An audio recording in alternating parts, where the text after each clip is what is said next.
जय श्री कृष्णा। देखो बच्चों, आज हम बताते हैं आपके लिए विटामिन, और विटामिन में से प्रत्येक वर्ष एक ना एक क्वेश्चन अवश्य आता है।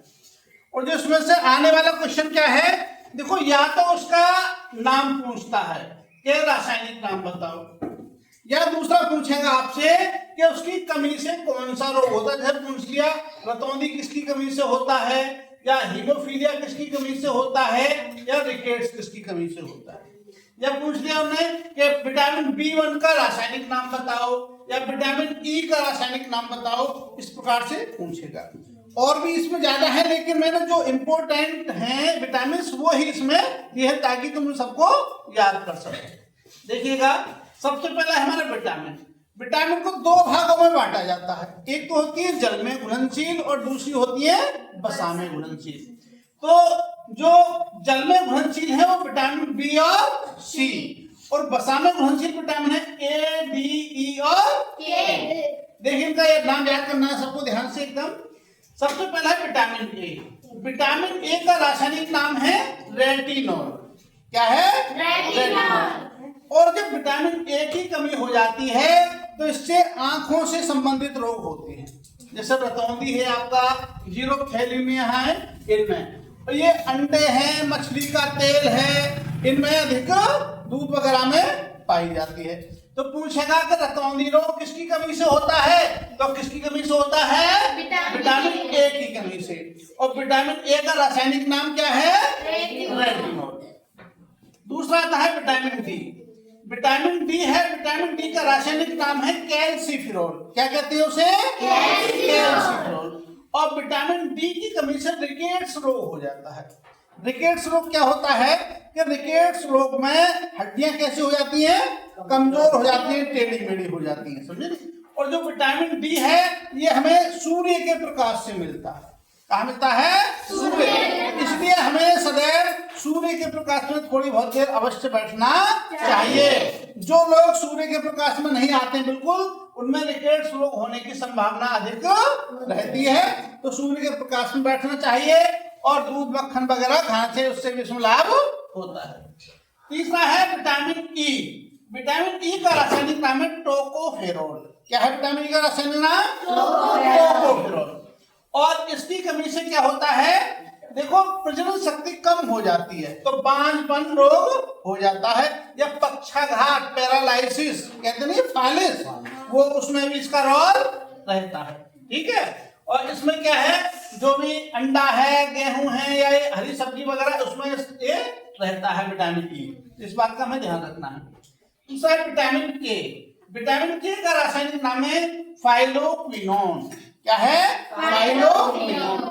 और इसकी कमी से कौन सा रोग होता है? हीमोफीलिया। हीमोफीलिया रोग क्या होता है? तो हीमोफीलिया रोग ये होता है कि यदि आपके कहीं पर चोट लग गई, समझे नहीं, यदि आप पर कहीं चोट लगी तो खून बहना शुरू हो गया, तो उसका फिर थक्का, भाई कहीं खून बहे थोड़ी देर में बिना बंद हो जाता है ना, थक्का बन के बंद हो। लेकिन जिसके ये इसकी कमी होगी विटामिन के की, तो क्या होगा? थक्का नहीं बनेगा, खून बहता ही, खून स्राव होता रहेगा। ये खून बहता ही रहा तो क्या होगा? फिर हम मर जाएंगे, है नहीं? तो विटामिन की कमी से कौन सा रोग होता है? हीमोफीलिया रोग होता है। और हरे पत्तेदार सब्जियों में विटामिन के अधिक पाया जाता है। इसके बाद है विटामिन B1। ये विटामिन बी और सी कैसे हैं? जल में घुलनशील है। B1 का नाम क्या है? थायमिन। और इसकी कमी से हमारा बेरी रोग होता है, विटामिन बी की कमी से, B1। और विटामिन B2 की कमी से कौन सा होता है? B2 का रासायनिक नाम क्या है? राइबोफ्लेविन। क्या है B2 का? राइबोफ्लेविन। और इसकी कमी से जो मनुष्य के शरीर की उसमें वृद्धि ठीक प्रकार से नहीं होती है, तो क्या हो जाएगा? बौनापन हो जाएगा। इसी प्रकार से B3 है, वो लिखा नहीं है मैंने, B3 है। B3 का नाम क्या है? नियोसिन। B5 है, B5 का पेंटाथोनिक एसिड। ठीक है। B6 है, B6 का है पायरिडॉक्सिन। B7 है, उसका नाम है बायोटिन। ठीक। B9 है, B9 तो लिखा है, इसका है क्या? Folic acid. ये फॉलिक एसिड का रोल इसलिए लिख दिया क्यों ज्यादा रहता है कि जब माताएं गर्भावस्था में होती हैं तो बच्चे के विकास के लिए B9 की आवश्यकता होती है। फॉलिक एसिड की उन्हें गोलियां वगैरह दी जाती हैं। और एक है B12 का है साइनोकोबालमिन। ठीक, इसके बाद है विटामिन सी का नाम क्या है? Ascorbic acid. क्या है? Ascorbic acid. इसकी कमी से क्या होता है? स्कर्वी रोग होता है।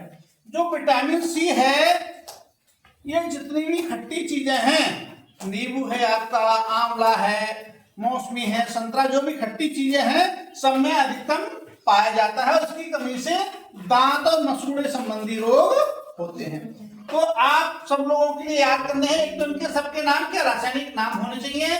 विटामिन ए का रेटिनॉल, विटामिन डी का कैल्सिफेरॉल, विटामिन ई का टोकोफेरॉल, विटामिन के का फाइलोक्विनोन, विटामिन B1 का थायमिन, B2 का राइबोफ्लेविन और विटामिन B9 का फॉलिक एसिड और विटामिन सी का एस्कॉर्बिक एसिड। इसी प्रकार से ये पूछेगा कि कौन सा रोग होता है, तो विटामिन ए की कमी से कौन सा रोग होता है?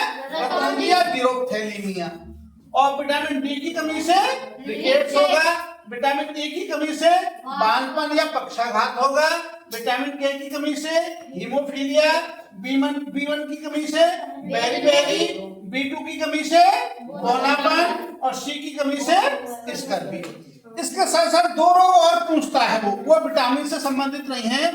एक होता है लोहे की कमी से, समझे नहीं? लोहे की कमी से क्या कौन सा रोग होता है? एनीमिया। बहुत पूछा जाता है कि लोहे की कमी से कौन सा रोग होता है? एनीमिया। और एक दूसरा है, एक घेंगा रोग होता है जो कि आयोडीन की कमी से होता है। तो ये भी परीक्षा में बहुत ज्यादा पूछा जाता है कि घेंगा रोग किसकी कमी से होता है? आयोडीन की कमी से।